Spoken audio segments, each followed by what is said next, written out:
그리고 이쪽 공간도 마찬가지로 벽 쪽을 활용을 해서 이 진열장을 공간을 했고요. 이렇게 되면 이제 이 진열장이 단순한 진열장의 효과도 있겠지만 어떤 기둥이나 좀 벽체 같은 느낌도 줄 수 있기 때문에 이 공간과 이 공간에 확실한 구분을 지어줄 수 있습니다. 그 다음에 이제 출입구 쪽에 이제 그 카운터를 배치를 해보겠습니다. 백화점의 매장처럼 소규모의 매장들이 모여있는 곳은 카운터의 공간을 크게 확보할 필요가 없습니다. 그러나 이 도면에서 보듯이 독립된 공간의 단일 매장인 경우에는 출입구 바로 옆에 카운터를 배치합니다. 고객이 매장을 방문하였을 경우 처음으로 직원과 만나는 곳이므로 매장의 분위기를 전체적으로 좌우할 수 있는 곳이라고 할 수도 있겠습니다. 그 다음에 배치는 서비스 공간을 배치를 한번 해보도록 하겠습니다. 소파와 테이블을 배치를 하겠는데요.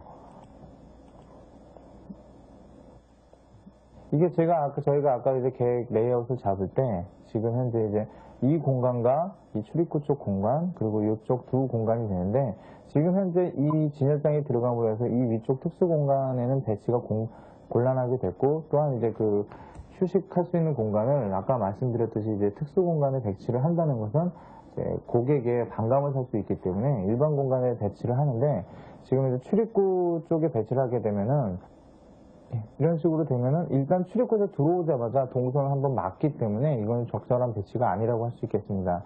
그럼 초반에 저희가 이제 그 대략적인 레이아웃을 잡을 때 계획을 세웠던 것처럼 이것을 조금 더 이쪽 안쪽으로 조금 안정감 있게 좀 배치를 해보도록 하겠습니다.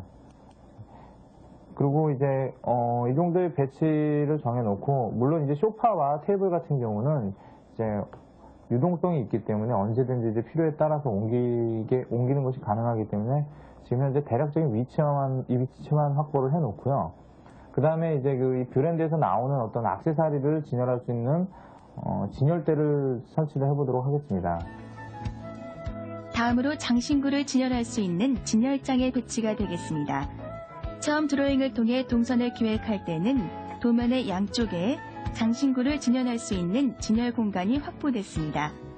그러나 CAD 작업을 통해 보면 휴게 공간의 배치와 마찬가지로 출입구 쪽에 장신구를 진열할 수 있는 진열 공간을 배치하게 되면 전체적으로 시야 확보가 힘들고 또 고객의 동선에 불편함을 주게 되어서 공간 활용 측면에서는 적당하지 않다고 할 수 있습니다. 그러므로 장신구를 진열할 수 있는 진열장의 배치는 고객의 시야를 방해하지 않고 고객의 동선에도 불편함이 없는 휴게 공간 뒤쪽에 배치하는 것이 이상적이라고 하겠습니다. 그러나 여기서도 주의할 점은 고객이 의류를 보기 위해 서 있는 공간과 너무 가깝게 되면 고객에게 불편함을 주기 때문에 휴게 공간과 최대한 가깝게 배치시켜야 한다는 것입니다. 그리고 이쪽 벽면 같은 경우는 이제 고객이 처음 들어왔을 때 정면에 보이는 쪽이기 때문에 이쪽 벽면은 어떤 디스플레이적인 효과를 최대한 살려주시는 것이 좋고요. 이쪽 안쪽 같은 경우는 이 양쪽에 의상이 배치되어 있기 때문에 이쪽 역시 이 특수 공간만의 어떤 디스플레이 효과를 이쪽 벽면을 활용을 해서 계획을 잡아주시는 것이 좋습니다. 제가 대략적인 레이아웃을 잡기 전에 설명했듯이 의류 매장 같은 경우는 각각 브랜드가 가지고 있는 이미지를 표현을 해주시는 것이 좋습니다. 브랜드 이미지를 표현을 해주기 위해서는 어떤 벽면이라든지 그 전면을 다 의류를 진열하는 진열 공간 계획을 세우시는 것보다 벽면의 한 부분이라든지 코너 부분을 통해서 브랜드의 이미지를 살려줄 수 있는 이미지 월이라든지 디스플레이 공간을 계획을 해주시는 것이 좋다고 할 수 있겠습니다. 이 의류 매장에서는 이제 브랜드 이미지를 표현하는 것이 가장 중요하다고 말씀을 드렸는데, 그러기 위해서 이제 고객이 처음 들어왔을 때 정면 이 부분 두 부분을 활용을 해서 디스플레이를 하는 것이 제일 좋다고 할 수 있겠습니다. 그리고 이 부분 같은 경우는 이 전체적인 브랜드가 가지고 있는 이미지를 표현을 해주시고 의상도 배치를 하지만 그 디스플레이도 적절히 활용을 하셔가지고 사용을 하시는 게 좋을 수 있고요. 그 다음에 이쪽 공간 같은 경우는 특수 공간만의 어떤 따로 표현하고 싶은 이미지들, 그런 것들을 형상화해서 브랜드의 어떤 그런 독특한 개성을 표현을 해주시는 것이 좋다고 할 수 있겠습니다. 지금 현재 갱이실 아까 제가 이제 대략적인 레이아웃을 잡을 때 갱이실이 위치할 수 있는 공간이 이 공간이 될 수 있다고 했는데 이렇게 코너를 활용을 하는 이유는 진열하는 공간이 중간에 끊기는 게 별로 좋은 계획이 아니기 때문에 고객이 왔을 때 눈의 흐름이라는 게 중간에 걸러서 가는 것보다는 한 번에 시선을 끌어주는 것이 좋습니다. 그러므로 이제 갱이실은 보통 이제 코너에 배치를 하게 되는데요. 일단 이쪽 코너에 배치를 하게 되면은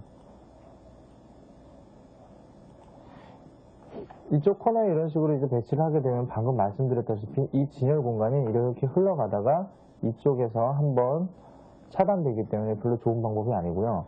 이렇게 되면은 지금 현재 이 진열장 자체도 어떤 방해를 받기 때문에 지금 현재 이 위치는 별로 효과적이 아니라고 할 수 있겠습니다.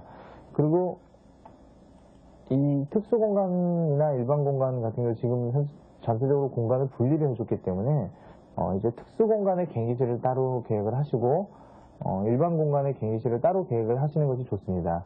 일반 공간 같은 경우가 아무래도 특수 공간보다는 일반 고객들이 많이 찾는 곳이기 때문에 일반 공간은 이제 이쪽 진열 공간하고 이제 상관없이 좀 더 여유 있게 할 수 있는 이쪽 코너 쪽을 활용을 하시는 것이 좋습니다.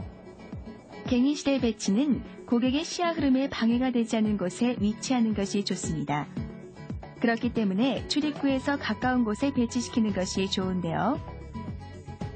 여기에서도 주의할 점은 갱이실이 너무 출입구와 붙어 있을 경우 미관상으로도 좋지 않고 의류의 분실면에서도 좋은 배치라고 할 수 없습니다.